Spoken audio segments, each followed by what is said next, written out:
Otra cuestión técnica es, justamente, recién acabo de mencionar eso, el uso de los marcadores temporales o de secuencia. La narración tiene, demanda marcas temporales, ¿sí? Y las marcas temporales normalmente se hacen, eso ya lo van a ver también en el cuadernillo de crónica, que obviamente se tienen que descargar y leer por completo para la clase que viene.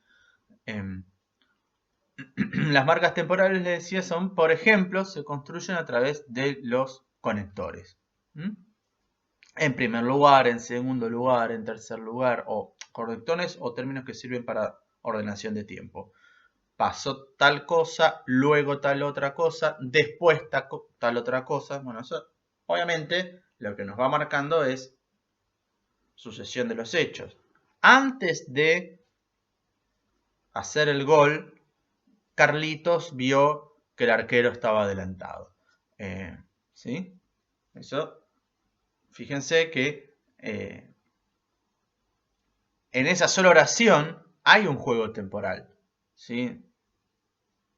No es que Carlitos vio que el arquero está adelantado y cometió el gol. Lo que le estoy contando primero es que cometió el gol. Antes de hacer el gol, Carlitos vio que el arquero estaba adelantado. ¿Sí? Arranca por el final de los hechos.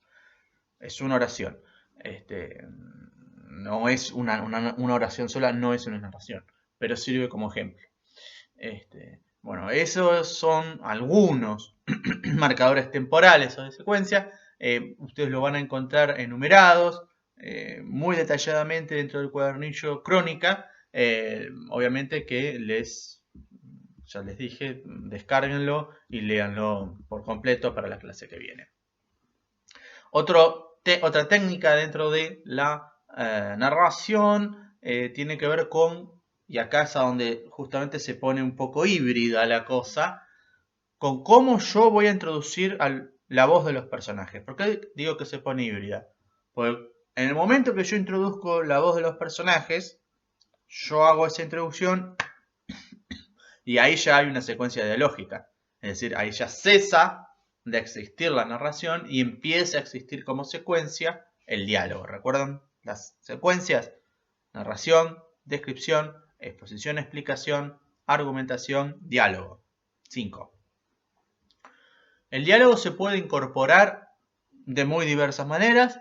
En la crónica nosotros le pedimos que incorporen, no sé si notaron en la consigna, dice incorpore la voz. Bueno, eso significa, tiene que haber diálogo. Ahora, diálogo significa básicamente incorporar la voz de personajes que estén dentro de nuestra crónica. No significa que tengan que utilizar la raya y el estilo directo. Ya voy a explicar qué significa eso. Pero la forma clásica del diálogo que ustedes han visto en la secundaria, que es raya, hola Carlitos, raya, hola Luis. Con raya le respondió Carlitos. ¿Sí? No, también puede introducirse la voz de los personajes y siempre es necesario eso en una crónica porque hace a la polifonía del texto, a que existan voces más allá de la sola mirada del narrador. Uno lo puede hacer con básicamente dos métodos elementales. Una es el estilo indirecto y el otro es el estilo directo. El estilo directo es el que ustedes conocen de la secundaria, que es el que les mostré recién, que es el uso de la raya. Que eso ya lo vamos a ver más adelante en el trabajo práctico número 4, que consiste en hacer un diálogo específicamente. O un texto donde se privilegia el diálogo. Ahí cada personaje en el diálogo entra en el texto como si estuviese abriendo la boca y hablando directamente. Uno puede escuchar la voz de la persona que está hablando.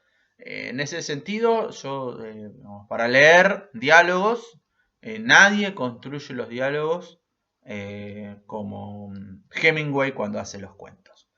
Leer cuentos de Hemingway sirve para aprender a escribir diálogos. Diálogos directos, fundamentalmente. Tienen un nivel de realismo que es estremecedor. ¿Sí? Ahí entra la voz de un personaje después de la raya, habla directamente, por eso se llama estilo directo, y después normalmente suelen incorporarse acotaciones, cuyo uso es decir, perdón, cómo dijo, lo que dijo, quién lo dijo. Es decir, Raya, hola mamá, Raya, dijo Carlitos contento. ¿Cómo dijo? Contento. Lo que dijo, hola mamá, ¿quién lo dijo? Carlitos. Dijo Carlitos contento. El verbo declarativo, dijo en este caso, vincula a la persona que está hablando con lo que se enunció. Carlitos y hola mamá. ¿Cómo lo dijo? Contento. Cualquiera cuando saluda a su mamá.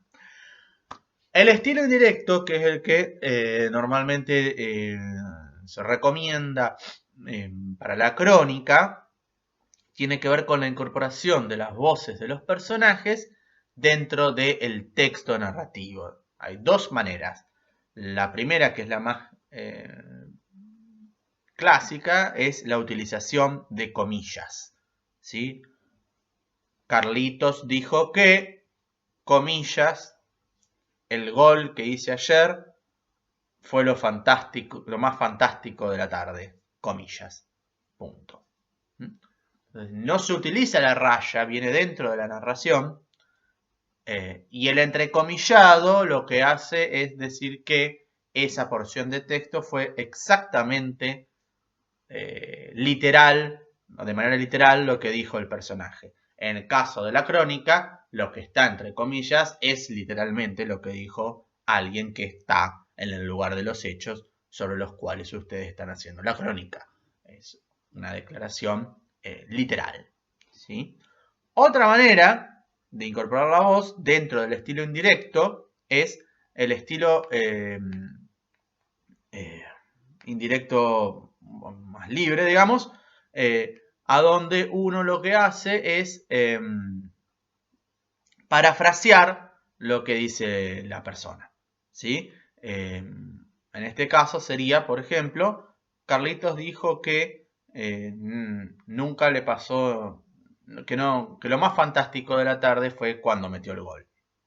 ¿Sí? Si ustedes recuerdan, la frase original estaba al revés, el gol fue lo más fantástico que me pasó en la tarde, y uno lo que hace es recuperar el contenido de lo que dijo el personaje y al no usar las comillas puede parafrasear lo que dijo el personaje y sintetizar, en este caso, lo que dijo el personaje a través de la propia voz del narrador.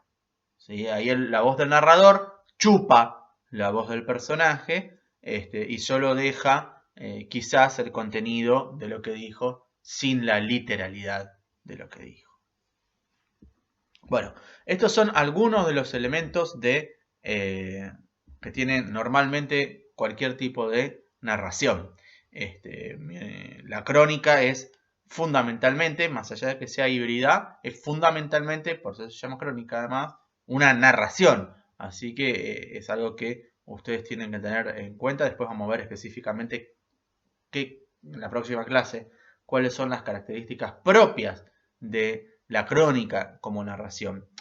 Pero todos estos elementos les sirven a ustedes para poder observar narraciones y decir, bueno, a ver, cómo se introduce la voz de los personajes, cómo se construyen los personajes, cómo se construye el espacio-tiempo de esta narración, cómo se construye la perspectiva del narrador. Son todas preguntas que en sí mismas y por separado son cuestiones muy complejas y que son decisiones muy serias de cualquier escribiente, cualquier persona que quiera escribir algo y muchísimo más en el oficio que nosotros tenemos.